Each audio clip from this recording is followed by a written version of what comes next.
Mister Revanth Reddy ఇక్కడ నాతో పాటు ఉన్నది బాలలు బాలికలే కాదు, వీళ్ళంతా కూడా బాధితులు.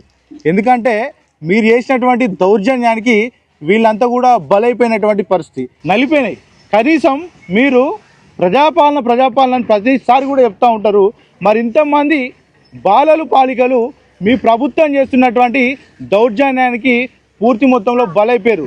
వీళ్ళంతా ఈ సమయంలో దోమలు కుడుతుంటే మొత్తం కూడా చూడొచ్చు. ఇక్కడంతా కూడా చెత్తలో ఈ పిల్లలంతా కూడా ఆడుకున్నటువంటి పరిస్థితి కనబడతా ఉంది.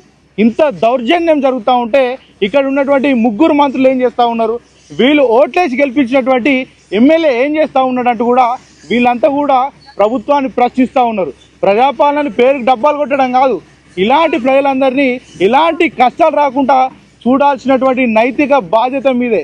ఈ పిల్లలంతా కూడా ఈ రాత్రిపూట ఇంత ఇబ్బందులు పడుతూ ఉంటే మీరు కనీసం కనికరం లేకుండా వీళ్ళ ఇళ్ళ మీదకి పోలీసులను పంపించి వీళ్ళ ఇండ్లలో ఉన్నటువంటి ఈ పిల్లలకు సంబంధించినటువంటి వస్తువులు కావచ్చు, ఆడుకునే వస్తువులు కావచ్చు, వీళ్ళ పుస్తకాలు కావచ్చు, పూర్తి మొత్తంలో కూడా ధ్వంసం చేసి పిల్లల చేత కూడా మీరు చివాట్లేనటువంటి పరిస్థితి నెలకొందని మనం చెప్పుకోవచ్చు.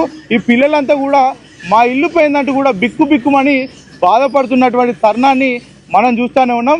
మిస్టర్ రేవంత్ రెడ్డి, ఇప్పటికైనా మీ పాలనను గాడిలో పెట్టుకొని మరి ఇలాంటి పరిస్థితులు మరొకసారి ప్రజలకు తీసుకురాకుండా ఏం చేస్తే బాగుంటుంది?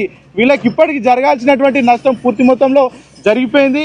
జరగాల్సినటువంటి లాభం గురించి కావచ్చు, మంచి గురించి కావచ్చు ఆలోచించి వీళ్ళకి నష్టపరిహారం ఇవ్వాలా, వీళ్ళకు ఇంకో జాగాల ఇల్లులు కట్టియాలని ఆలోచించి మరి వీళ్ళందరికీ సత్వరమే న్యాయం చేయాల్సినటువంటి నైతిక బాధ్యత మీ ప్రభుత్వం మీద కావచ్చు, మీ మంత్రుల మీద కావచ్చు, మీ మీద కావచ్చు ఖచ్చితంగా ఉందని చెప్తా ఉన్నాం. ఎందుకంటే మీరు చేసినటువంటి దౌర్జన్యానికి వీళ్ళంతా కూడా బలైపోయినటువంటి పరిస్థితి, నలిపోయినాయి. కనీసం మీరు ప్రజాపాలన ప్రతిసారి కూడా చెప్తూ ఉంటారు. మరి ఇంతమంది బాలలు బాలికలు మీ ప్రభుత్వం చేస్తున్నటువంటి దౌర్జన్యానికి పూర్తి మొత్తంలో బలైపోయారు. వీళ్ళంతా ఈ సమయంలో దోమలు కుడుతుంటే మొత్తం కూడా చూడొచ్చు. ఇక్కడంతా కూడా చెత్తలో ఈ పిల్లలంతా కూడా ఆడుకున్నటువంటి పరిస్థితి కనబడతా ఉంది. ఇంత దౌర్జన్యం జరుగుతూ ఉంటే ఇక్కడ ఉన్నటువంటి ముగ్గురు మంత్రులు ఏం చేస్తూ ఉన్నారు, వీళ్ళు ఓట్లేసి గెలిపించినటువంటి ఎమ్మెల్యే ఏం చేస్తూ ఉన్నాడంటూ కూడా వీళ్ళంతా కూడా ప్రభుత్వాన్ని ప్రశ్నిస్తూ ఉన్నారు. ప్రజాపాలన పేరుకి డబ్బాలు కొట్టడం కాదు, ఇలాంటి ప్రజలందరినీ ఇలాంటి కష్టాలు రాకుండా చూడాల్సినటువంటి నైతిక బాధ్యత మీదే.